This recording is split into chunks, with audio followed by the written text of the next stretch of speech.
இந்த திருக்கோவிலில் கூடியிருக்கிற எல்லா பக்தர்களுக்கும் நமது திருக்கோவிலினுடைய அருள்மிகு காட்சிகளை, சாமியினுடைய பெருமைக்குரிய நிகழ்வுகளை உலகமெங்கும் யூடியூப் சேனல் மூலமாக பார்த்து மனதுக்குள்ளே பிரார்த்தனை செய்து கொண்டிருக்கிற எல்லா பக்தர்களுக்கும் உங்களுடைய எண்ணங்களெல்லாம் நிறைவேறி நீங்களெல்லாம் என்னாலும் உயர்வாகவும் மகிழ்ச்சியாகவும் நல்லதையே எண்ண வேண்டுமென்ற நல்ல சிந்தனைகளோடும் உயர்ந்திருப்பதற்காக உங்கள் அனைவருக்காக நான் பிரார்த்தனை செய்து கொள்கிறேன். அருணகிரிநாத சுவாமி பேசுகிற பொழுது, வாசித்து ஒவ்வொவாதது நேசித்தடையலாதது,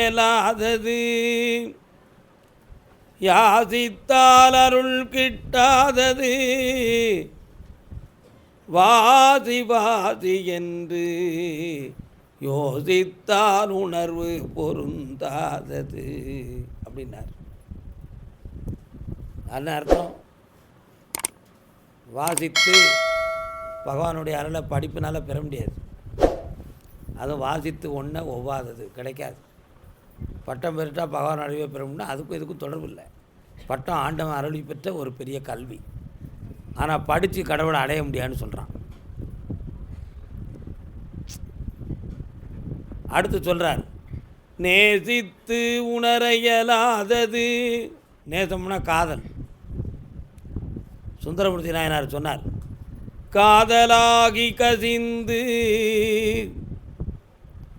கண்ணீர் மல்கி ஓதுவார் தம்மை மெய்நெறிக்கு உய்ப்பது, வேதம் நான்கினும் மெய்ப்பொருளாவது, நாதல் நாமம் நமச்சிவாயவே,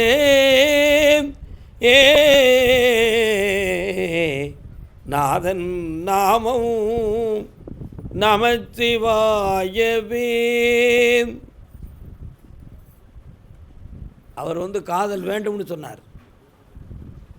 ஆனால் காதல் மாதிரி உணர்ச்சி வைக்கக்கூடிய பாசத்தில் கடவுளை அடைய முடியாதுன்னு அருணகிரியார் சொல்லிட்டார். அப்போ சுந்தரமூர்த்தி சொன்னதுக்கும் அருணகிரியார் சொன்னதுக்கும் என்ன வேறுபாடு உள்ளே இருக்குன்னு ஆழ்ந்து பார்த்தா ஞானம் வந்துடும். மனிதன் மீது வைக்கிற காதல் மாதிரி வச்சனா அது என்ன கருதி இருக்கும்? காமத்தை கருதி இருக்கும். அந்த காதல், மனித காதல் அடிப்படை காமத்தை கருதி இருக்கும். பகவான் மேலே வைக்கிற காதல் எதை கருதி இருக்கும்? ஞானத்தை கருதி இருக்கும். அருணகிரியார் சொன்னார், மனிதனை மோரி நீ காதலிச்சுன்னு சொன்னால் உனக்கு கடவுள் அருள் கிடைக்காதுடா அப்படின்னார். சுந்தரமூர்த்தி நாயனார் சொன்னார், நீ மனிதன் மேலே எவ்வளோ காதல் வச்சு உணர்ச்சி வசப்படுறியோ அதை மாதிரி பகவான் மேலே வச்சனா உனக்கு தெளிவு கிடைக்கும்னு சொன்னார். அங்கே வைக்கிறது இங்கே வையினார். இதை துளசிதாசர் சொன்னார். அவருடைய பொண்டாட்டி சொன்னார். பொண்டாட்டி மேலே ரொம்ப பக்தி. அவர் பொண்டாட்டி பேர் துளசி.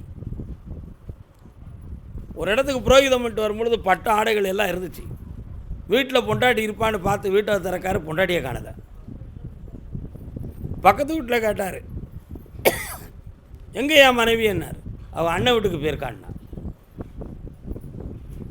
மழை, தேக்கு இலையை கொடை கணக்க பிடிச்சிக்கிட்டு பாசம் தாங்க முடியாது பொண்டாட்டியை பார்க்க போகிறார். முட்டை அளவுக்கு சகதி. துளசி, என்னையை கேட்காம உங்கள் அண்ணன் வீட்டுக்கு நீ எப்படி வரலாம்? உனக்காக என்னவெல்லாம் வாங்கிட்டு வந்திருக்கேன். இவ்வளோ பாத்தமாக இருந்தும் என்கிட்ட ஒரு வாரத்தை கேட்காம நீ போயிட்ட, எப்படி போடுறான் நீ அப்படின்னு அதிகாரம் பண்ணார். அவர் அவன் மேலே வச்சுருந்த மூடத்தனமான அன்பு. ஃபோனெல்லாம் ஆஃப் பண்ணுங்க.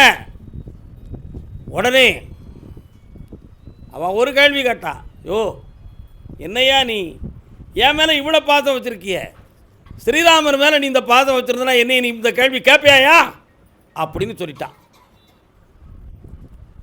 இந்த ஒரு வார்த்தையை கேட்ட உடனே துண்டை தூக்கி தூரம் போட்டார். மழை வந்தாலும் பரவாயில்ல, நனைஞ்சிக்கிட்டே போயிடுவோன்னு, ராமன் தான் கேதி அப்படின்னு சொல்லி அந்த பாசத்தை அப்படி ஸ்ரீராமர் மேலே செலுத்தினார். செலுத்தி ராம் ராம் ராம் ராம் ராம்னு ஒவ்வொரு நாளும் துதித்து ஸ்ரீராமர் காட்சி கொடுத்து அவருடைய சரித்திரத்தில் முக்கிய ரகசியங்கள்லாம் ஞானத்தில் காட்டினார். அதை எழுதி வந்தார். அதற்கு பேர் துளசிதாசர் ராமாயணம். அப்போ அதை மாதிரி மனைவி மேலே வச்ச ஒரு பாத்திரத்தை பகவான் மீது திருப்பிடா உனக்கு ஞானம் கிடைக்கும்னு சொன்ன உடனே அந்த காதலை அப்படி பகவான் மீது திருப்பினான். அதுதான் சுந்தரமூர்த்தி நாயனார் சொன்னார், ஒருவன் மீது வைக்கிற காதலை நீ கடவுள் மீது வைத்தால் அந்த உணர்வுனால் உனக்கு ஞானமும் தெளிவும் கிடைக்கும் அப்படின்னு சொன்னார். கட் அண்ட் ரைட்டாக சொன்னார் அருணகிரி. நீ மனிதன் மேலே வைக்கிற காதலுக்கு பகவான் துணை செய்ய மாட்டான். ஆண்டவன் மேலே வச்சா தான் உனக்கு ஞானம் கிடைக்கும். மனிதர்கள் மேலே காதல் வச்சுன்னா அந்த பொம்பளை தான் கிடைப்பான், அல்லது பொம்பளைக்கு ஆம்பளை கிடைப்பான். அடுத்த பிறவி எடுக்கிறதுக்கு அட்வான்ஸ் போட்டுருவீங்கன்னா எப்படி சொன்னார்? அடுத்து மனிதனாக பிறக்கிறதுக்கு அட்வான்ஸ் ஆயிடுவீங்க. அப்போ பிறவி என்ன செஞ்சுக்கிட்டு இருக்கோம்? கூடிக்கிட்டே இருக்கும். எவ்வளோ அருமையாக சொன்னார் பார்த்தியா? வாசித்து ஒன்றை ஒவ்வாது. கல்வியினால் கடவுளை அடைய முடியாது, காதல்னால் ஆண்டவனை அடைய முடியாது. யாசித்தால் அன்றி அவன் அருள் கிட்டாதது. பிச்சை எடுத்தால் தான் கடவுளை கிடைக்கும்னார். என்ன அதுக்காண்டி பிச்சைக்காரன் பூரா கடவுளை அடைஞ்சிட்டான். அவர் சொன்னது எப்படி? அங்கே ஒரு ரகசியம் இருக்குது. பிச்சை எடுப்பவன் எப்படி தன்னுடைய திருவோட்டையும் தன்னையும் பிச்சை ஒன்றே கதி என்று அதன் மீது நாட்டத்தை மட்டும் வைக்காமல் வைத்து வேற நாட்டம் இல்லாமல் இருக்கானோ, அதை மாதிரி முருகா ஒன்று அருள் எனக்கு கிடைக்கணுண்டா அப்படின்னு சொல்லி எவன் ஒருத்தன் அந்த ஒரே நிலையில் மனதை வைத்து அவன் அருளுக்காக யாசிக்கிறானோ அவனுக்கு இந்த அருள் கிடைக்கும்னு சொன்னான். அதைத்தான் யாசித்தால் அன்றி அருள் கிட்டாதது அப்படின்னு அருணகிரி சொன்னார். அப்போ மனிதனுக்கு என்ன வேணியா? ஒரே நோக்கம், ஒரே வைராக்கியம், நிலை தவறாத நெஞ்சம், வைராக்கியம் மிகுந்த பக்தி. இந்த பக்தி இருக்கணும். மனுஷன் எப்படி இருக்கான்? கண்ணில் ஒன்றை பார்த்தா அது வேணும்னு நினைப்பான். என்னப்பா ஒரு பண்டம் தின்னா நாளைக்கும் இது கிடைக்குமா அப்படின்னு நினைப்பான். என்னப்பா ஒரு பாட்டு குத்தடி குத்தடி சைலக்கான்னு ஒரு பாட்டை போட்டால் நாளைக்கு இதை எப்பவும் பெரிய ஆட்கள் எல்லா நேரத்தில் போட்டு கேட்கணும் அப்படின்னு நினைப்பான். நினைக்க மாட்டானா? நினைப்பாரா நினைக்க மாட்டானா? அருமையாக ஒரு இடத்துக்கு போய்கிட்டு இருப்பான். ஒரு நல்ல நறுமணம் வரும். ஆஹா இந்த இடத்துல என்ன அருமையான வாசமாக இருக்குது அப்படின்னு நினைப்பான். இதை மாதிரி வேறு எங்கேயும் இந்த மாதம் வருமா அப்படின்னு தேடுவான். இப்போ நான் சொன்னலாம் கதைன்னு நினச்சிங்களா? காட்சி ஒன்றை பார்த்தால் அது வேணும்னு நினைக்கான், அது கண்ணுக்கு விருந்து. அப்போ ஐம்புலனில் கண்ணு முடிஞ்சு போச்சு. புரியுதா? ஐம்புலனில் கண்ணுக்கு இவன் அடிமையாகுதான். கண் மீது பற்று உடையவனாக இருக்கான். வாசம் மிகுந்த சுகந்தத்தை கண்டவுடன் இந்த வாசம் எங்கும் கிடைக்காதா என்று ஏங்குதான். மூக்குக்கு அடிமையாகிட்டான். நல்ல பண்டத்தை தின்னுட்டு எப்பண்டா கிடைக்குன்னு வாயை பிளந்துக்கிட்டு வாரான். வாய் ஐம்பொல்ல வாய்க்கும் அடிமையாகிட்டான். அருமையான வார்த்தைகளையோ பாட்டையோ கேட்டால் யாரும் இல்லாத நேரத்தில் காற்றுல மைக்க வச்சு கேட்கலாம்னு ஆசைப்படுறியே, அப்போ நீ காற்றுக்கும் அடிமையாகிட்ட. இந்த நாளும் சேர்ந்து இந்த உடம்பை எங்கேயோ கொண்டு போகுது. உண்மை அதுதானே? இந்த நாளும் சேர்ந்து இந்த உடம்பை எங்கேயோ கொண்டு போகுது. இந்த நாளையும் உன் கண்கள் கடவுளை காண வேண்டும். உன்னை காணாத கண்களிலிருந்து பயனென்னடி. அபிராமப்பட்டர் அபிராமியை சொல்கிறார், அம்மா உன் திருவடிகளை பார்க்காத கண்களுக்கு எனக்கு என்னமா இருக்கிறது? உன்னை நினைந்து உணர்ந்து வாசியான் ஆசியேதற்கு. அம்மா உன்னையவே நெஞ்சுக்குள்ளே வைத்து மூச்சு எடுக்காத வாசி எனக்கு எதுக்கம்மா? உன் புகழ் பாடா வாய்ப்புலன் ஏனோ. உன் திருப்புகழை பாடாத வாய் இந்த உலகத்தில் எதுக்குமா? அருள் நிறை செவி இன்பம் இலா என செவியோ. உன் புகழை கேட்காத காது இந்த உலகத்தில் எதுக்கு? காதிரண்டும் உன் புகழை கேட்க வேண்டும், கண்ணிரண்டும் உன் அருளை பார்க்க வேண்டும். பாட்டு வருதுல்ல, இந்த ஐம்பொறிகளும் இறை உணர்வை நாட வேண்டும். ஆனால் இந்த 5 பொறிகளும் என்னைக்கோ ஒரு நாள் நமக்கு பகையாயிரும். இந்த 5 தான் நம்மளை வாழ வச்சுக்கிட்டு இருக்கு. உண்மையா? கண்ணு பார்க்காட்ட கீழே விழுந்துருவோம், காது காக்காட்ட என்னமோ சொல்லுது, என்னமோ இருக்குது, காதை பற்றி இல்லாமல் யார் பேசுதா என்னன்னே தெரியாது, சும்மா இருட்டுக்குள்ளே போன மாதிரி இருக்கும். மனதுக்குள்ளே தோணும், வாய் வராது, சொல்ல முடியாது. வாய் தளர்ந்துருச்சுன்னா உண்மை அதுதானே. நல்ல வாட்டத்தாட்டமாக உணவு உண்பான், மூச்சு திட்டுமுட்டு அடிச்சுக்குவேன் அப்படிம்பான்.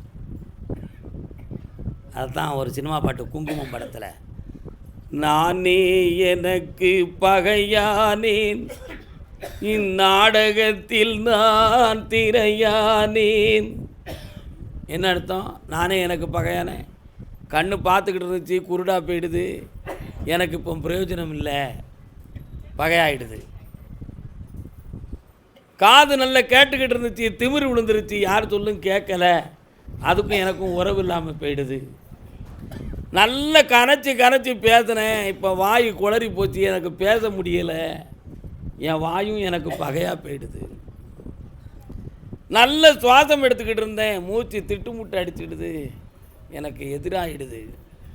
ஆக நானே எனக்கு நான் பகையானேன், இந்த நாடகத்திலே நான் திரையானேன். திரையை போட்டு உருவத்தை காட்டுறது மாதிரி என் உள்ளம்ங்கிற திரையில் என் உடம்பு படமாக வெளியில் சும்மா காட்டிக்கிட்டு இருக்கே தவிர ஏங்கவில்லை. புரியுதா? இப்படி ஒரு மெய்ஞானத்தை உணர்த்தியது தான் அந்த பாடல். அந்த பாட்டை செவியார எழுதியவர் சிவவாக்கியார். இப்படி மனிதன் ஐம்புலனுக்கும் ஐம்பொறிகளுக்கும் அகப்பட்டு ஒவ்வொன்றிலையும் தன் மனதை பறிகொடுத்து மதியை தடுமாற விட்டு தெளிவில்லாத பாதையில் போய் வாழ்க்கையில் பல தோல்விகளை சந்தித்து தடுமாற்றங்களை சந்தித்து வழி கிடைக்காதா அப்படின்னு ஏங்குகிற நேரம் கிடைச்சது தான் வழிகாட்டும் மாளிகைப்பாறை கருப்பசாமி கோயில். உண்மையா இல்லையா? உங்களுக்கு அருளாக்கு மட்டுங்க இல்லை, நல்ல கருத்துக்கள், உங்களை நீங்களே உணர்ந்து பார்க்கக்கூடிய தத்துவங்கள், உங்களை புரிந்து கொள்ளக்கூடிய ஞானங்கள், இவைகள் அனைத்தையுமே இங்கே போதிக்கிறோம். அருள்வாக்கு வந்தாலும் வரலனாலும் இந்த அருள் நிறைந்த இந்த காட்சிகளெல்லாம் நம்முடைய உணர்வில், உங்களுடைய உணர்வில் பதிவாயிரும்.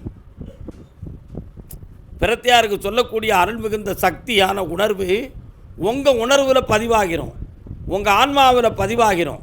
உங்களை அறியாமலே, கருப்பசாமி நீ சொல்லத்தான் இல்லை, ஆனால் உன் சன்னிதானத்துக்கு வந்துட்டப்பா, உங்களை நான் பார்த்துட்டேன், என்னை நீ தந்தமோ நிறைவேற்றி வச்சிடணும் சந்தோஷமா அப்படின்னு நீங்கள் பிரார்த்தனை செய்திருவீங்களே, அந்த உணர்வை பூரா தன் பக்கத்தில் இழுத்துக்கிடுவாங்க. காந்தத்தை, உங்களுடைய ஆத்ம காந்த சக்தியை தன் பக்கம் இழுத்து உங்கள் கோரிக்கைகளை நிறைவேற்றக்கூடிய அருள் சக்திகளை அதிலே பதிவாக்கி உங்கள் அனைவரையும் நல்லாக்குதான். ஆனால் நம்ம கருப்பசாமி ஒரு முரடன். நீங்கள் அதர்மமாக அநியாயமாக ஏதாவது கேள்வி கேட்டால் அதுக்கு அவன் கை கொடுக்க மாட்டான். நல்லா புரிஞ்சுக்கணும்.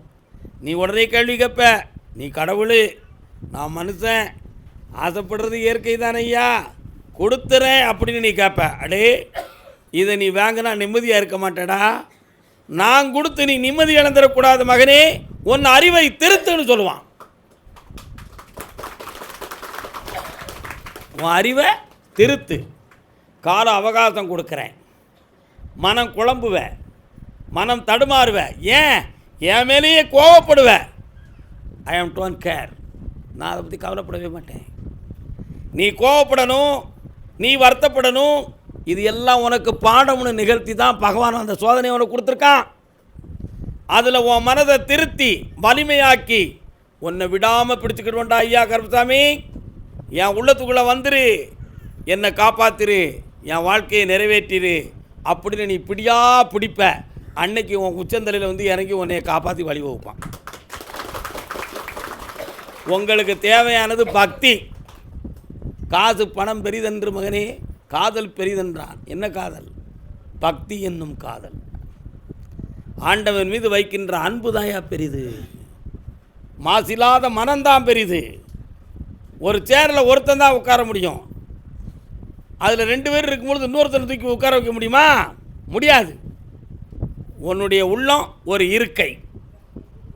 அந்த இருக்கையில் பகவானை இருக்க வைக்கணும்னு சொன்னால் அதை சுத்தமாக்கணும், அதை வெற்றிடமாக இருக்கணும். அப்போ தான் அவன் பூரணமாக உட்காருவான். உன் மனத்துக்குள்ளே 7 கோட்டை வஞ்சகம், 7 கோட்டை சூனியம், கள்ளம், கபடம், பொய், பொறாமை, போட்டி அனைத்தும் மனித மனத்துக்குள்ளே இருக்குடா. இந்த மனதை தூய்மையாக்கு. இது அத்தனையும் விட்டுட்டு, கருப்பசாமி உன்னையே நினச்சிட்டேன், இனி யாரை பற்றி எனக்கு கவலை இல்லைப்பா, நீ என் உள்ளத்தை ஆட்சி செய், என் உணர்வுகளை நீ ஆட்சி செய், எனக்குள் நீ இருந்து வழி நடத்து, நான் ஜெயிப்பேன், வெற்றி அடைவேன், என் பக்கம் தர்மத்தை நிலைகாட்டு என்று சொல்லி உங்கள் உள்ளத்தை, உங்கள் மனதை மாதிலாத மாணிக்கமாய் வைத்திருந்தால் அந்த ஈசன் உங்கள் மனதுக்குள்ள குடியிருப்பாயா? அதுதான் மாசிலா மனமே ஈசன் கோயில். அதனால் எல்லார் மனதையும் பகவான் பக்கம் கொண்டு வருவோம், ஆனந்தமாக இருப்போம், நிறைவேற்றுவோம், நெஞ்சார வாழ்வோம். மாசிலா மனமே ஈசன் கோயில் என்று வாழ்த்தி அருள்வாக்கை தொடங்குவோம். சுவாமியே.